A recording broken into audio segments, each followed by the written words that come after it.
ഉം. ഭൂമിയിൽ ഈ കാർമേഘങ്ങൾ ഇരുണ്ടുകൂടുമ്പോൾ നമുക്കറിയാം മഴ പെയ്യുമെന്ന്, അല്ലേ? അപ്പോൾ നമ്മളിന്ന് നിങ്ങൾക്കായിട്ട് പരിശോധിക്കുന്ന നാസയുടെയും ഈസയുടെയും ഈ പുതിയ റിസർച്ചുകൾ, അതിൽ പ്രപഞ്ചത്തിലെ മറ്റൊരു തരം മേഘങ്ങളെക്കുറിച്ചാണ് പറയുന്നത്. അതെ, അതായത് അവിടെ പെയ്യുന്നത് മഴയല്ല, മറിച്ച് ചുട്ടുപഴുത്ത പുതിയ നക്ഷത്രങ്ങളാണ്. കൃത്യമായി പറഞ്ഞാൽ അതെ. ആക്ച്വലി അതാണ് നമ്മളിന്ന് ചർച്ച ചെയ്യാൻ പോകുന്ന വിഷയം. ശരിയാണ്. അപ്പോൾ ഈ ഒരു ഡീപ് ഡൈവിലൂടെ നമ്മൾ നെബുലകളെക്കുറിച്ചുള്ള ലേറ്റസ്റ്റ് അപ്ഡേറ്റ്സ് ആണ് നോക്കുന്നത്. ഈ പ്രപഞ്ചമേഘങ്ങളിൽ എങ്ങനെയാണ് നക്ഷത്രങ്ങൾ ജനിക്കുന്നതും മരിക്കുന്നതെന്നും നമുക്കൊന്ന് വിശദമായിട്ട് നോക്കാം. തീർച്ചയായും. ശരിക്കും ഈ മേഘങ്ങൾ, അതായത് ഹൈഡ്രജനും പിന്നെ ഈ പൊടിപടലങ്ങളും ഒക്കെയുള്ള ഈ ഇന്റർസ്റ്റെല്ലാർ മീഡിയം, അത് പ്രകാശത്തോട് റിയാക്ട് ചെയ്യുന്ന രീതി ഭയങ്കര ഇൻട്രസ്റ്റിംഗ് ആണ്. അതെ, നമ്മൾ ആ റിപ്പോർട്ടിൽ കണ്ടു ചില നെബുലകൾ സ്വന്തമായിട്ട് പ്രകാശം പുറപ്പെടുവിക്കുന്നുണ്ടെന്ന്. ശരിയാണ്.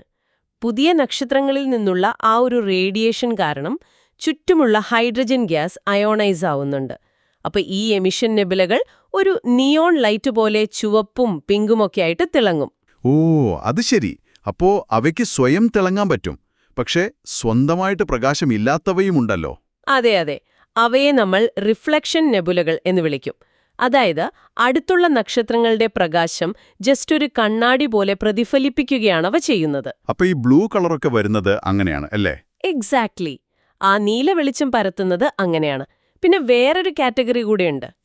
ഡാർക്ക് നെബുലകൾ, പ്രകാശത്തെ അങ്ങനെ മൊത്തത്തിൽ വിഴുങ്ങുന്നവ. അതെ, അവയുടെ ഡെൻസിറ്റി അത്രയ്ക്കും കൂടുതലാണ്. ഒരു കറുത്ത പുകമറ പോലെ പിന്നിൽ നിന്നുള്ള വെളിച്ചത്തെ അത് ബ്ലോക്ക് ചെയ്യും. കണ്ടാൽ ഒരു ശൂന്യമായ സ്ഥലമാണെന്ന് തോന്നും. പക്ഷേ അവിടെ ശരിക്കും ഭയങ്കര ഗ്യാസ് ട്രാഫിക് ആണ് അനുഭവപ്പെടുന്നത്. അതെ, ആ ഗ്യാസുകളുടെ തിരക്കിൽ നിന്നാണ് പുതിയ നക്ഷത്രങ്ങൾ ഉണ്ടാകുന്നതും. ഗ്രാവിറ്റി കാരണം ഈ വാതകങ്ങളും പൊടിയും ചുരുങ്ങുമ്പോഴാണ് നക്ഷത്രങ്ങൾ ജനിക്കുന്നത് എന്ന് എല്ലാവർക്കും അറിയാവുന്ന കാര്യമാണ്. പക്ഷേ ഈ റിസർച്ചിൽ പറയുന്ന ആ ഒരു ടഗ് ഓഫ് വാർ, അതായത് ഒരു വടംവലി, എന്നെ ശരിക്കും അത്ഭുതപ്പെടുത്തി. ഭയങ്കര രസകരമായൊരു പോയിന്റാണത്. ഗ്രാവിറ്റി ഈ വാതകങ്ങളെ ഒറ്റയടിക്ക് ഉള്ളിലേക്ക് വലിച്ചെടുക്കാൻ നോക്കുമ്പോൾ ഉള്ളിലെ ആ ചൂടും പ്രഷറും അതിനെ പുറത്തേക്ക് തള്ളാൻ ശ്രമിക്കും. അതെ, അതൊരു വലിയ ജീവൻ മരണ പോരാട്ടമാണ്. ദശലക്ഷക്കണക്കിന് വർഷങ്ങളെടുക്കുന്നൊരു പ്രോസസ്സ്. വാവ്! അപ്പോ അതൊരിക്കലും പെട്ടെന്ന് സംഭവിക്കുന്ന കാര്യമല്ല. ഒരിക്കലുമല്ല. ഈ വടംവലിയില് ഒടുവിൽ ഗ്രാവിറ്റി ജയിച്ച് ആ വാതകങ്ങൾ ഒരു പെർട്ടിക്കുലർ ലിമിറ്റിനപ്പുറം ചുരുങ്ങുമ്പോൾ മാത്രമാണ് കാമ്പ് ചൂടായിട്ട് ഒരു പുതിയ നക്ഷത്രം ജനിക്കുന്നത്. അപ്പോൾ ഈ ഫൈറ്റിന്റെ ഒരു റിസൾട്ടാണ് നമ്മൾ ജെയിംസ് വെബ് ടെലിസ്കോപ്പ് എടുത്ത ആ ഈഗിൾ നെബുലയുടെ ചിത്രങ്ങളിലൊക്കെ കാണുന്നത്, ആ പില്ലേഴ്സ് ഓഫ് ക്രിയേഷനൊക്കെ ഉപയോഗിച്ച് നോക്കുമ്പോൾ ആ പൊടിപടലങ്ങൾക്കിടയിലൂടെ നമുക്ക് പുതിയ നക്ഷത്രങ്ങളെ, അതായത് പ്രോട്ടോസ്റ്റാറുകളെ വളരെ വ്യക്തമായിട്ട് കാണാൻ പറ്റും. അതെ.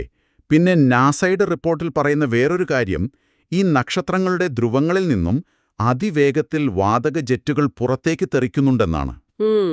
അതിനെ നമ്മൾ ഹെർബിഗ് ഹാറോ ഒബ്ജക്റ്റുകൾ എന്നാണ് വിളിക്കുന്നത്. ഈ പുതിയ നക്ഷത്രങ്ങൾ പുറന്തള്ളുന്ന ജെറ്റുകൾ മണിക്കൂറിൽ ലക്ഷക്കണക്കിന് കിലോമീറ്റർ സ്പീഡിലാണ് പോകുന്നത്. Mighty speed! ഇത്രയും വേഗതയിൽ പോയിട്ട് അതെന്താണ് ചെയ്യുന്നത്? അത് ചുറ്റുമുള്ള വാതക മേഘങ്ങളിൽ വന്നിടിച്ച് വലിയ ഷോക്ക് വേവുകളുണ്ടാക്കും. ഈ പ്രകമ്പനങ്ങൾ ചുറ്റുമുള്ള ഗ്യാസിനെ വീണ്ടും കംപ്രസ് ചെയ്യും. ഓ, അപ്പോൾ അവിടെ വീണ്ടും പുതിയ നക്ഷത്രങ്ങൾ ഉണ്ടാകാൻ അതൊരു കാരണമാകുന്നു, ഒരു ചെയിൻ റിയാക്ഷൻ പോലെ. എക്സാക്ട്ലി. ജനിച്ചു വീഴുന്ന ഒരു പുതിയ നക്ഷത്രം തന്നെ ചുറ്റും വേറെയും നക്ഷത്രങ്ങൾ ഉണ്ടാകാൻ ഒരു ഉത്തേജകമായിട്ട് മാറുകയാണ്. അതൊരു അവിശ്വസനീയമായ സിസ്റ്റം തന്നെയാണ്. ശരിക്കും അവിടെയാണ് ഈ പ്രപഞ്ചചക്രത്തിന്റെ സൗന്ദര്യം കിടക്കുന്നത്. വലിയ നക്ഷത്രങ്ങൾ മരിക്കുമ്പോൾ അവ സൂപ്പർനോവയായിട്ട് പൊട്ടിത്തെറിക്കുമല്ലോ. അപ്പോൾ പുറന്തള്ളുന്ന കാർബണും ഇരുമ്പുമൊക്കെ വെച്ചാണ് വീണ്ടും ഈ പുതിയ നെബുലകളും നക്ഷത്രങ്ങളും പ്ലാനറ്റ്സുമൊക്കെയുണ്ടാകുന്നത്. അപ്പോൾ പ്രപഞ്ചം ഒന്നിനെയും വേസ്റ്റാക്കുന്നില്ല. ഒന്ന് ചിന്തിച്ചു നോക്കൂ, നമ്മൾ ഈ സംസാരിക്കുന്ന കാര്യങ്ങൾ, ഇപ്പോൾ ഇത് കേട്ടുകൊണ്ടിരിക്കുന്ന നിങ്ങളുടെ ശരീരത്തിലെ ഓരോ അണുവും വന്നത് ഇതുപോലൊരു നെബുലയിൽ നിന്നാണ്. അതെ, നമ്മളെല്ലാവരും കോടിക്കണക്കിന് വർഷങ്ങൾക്ക് മുൻപ് മരിച്ച നക്ഷത്രങ്ങളുടെ അവശിഷ്ടങ്ങളാണ്. സിമ്പിളായിട്ട് പറഞ്ഞാൽ നമ്മൾ നക്ഷത്രങ്ങളുടെ പൊടിപടലങ്ങളാണ്. ആബ്സല്യൂട്ട്ലി. അപ്പോൾ നിങ്ങൾക്കായിട്ട് ഒരു ചോദ്യമിതാ. കോടിക്കണക്കിന് വർഷങ്ങൾക്ക് ശേഷം നമ്മുടെ ഈ സൗരയൂഥവും നശിച്ച് വേറൊരു പുതിയ നെബുലയായി മാറിയേക്കാം.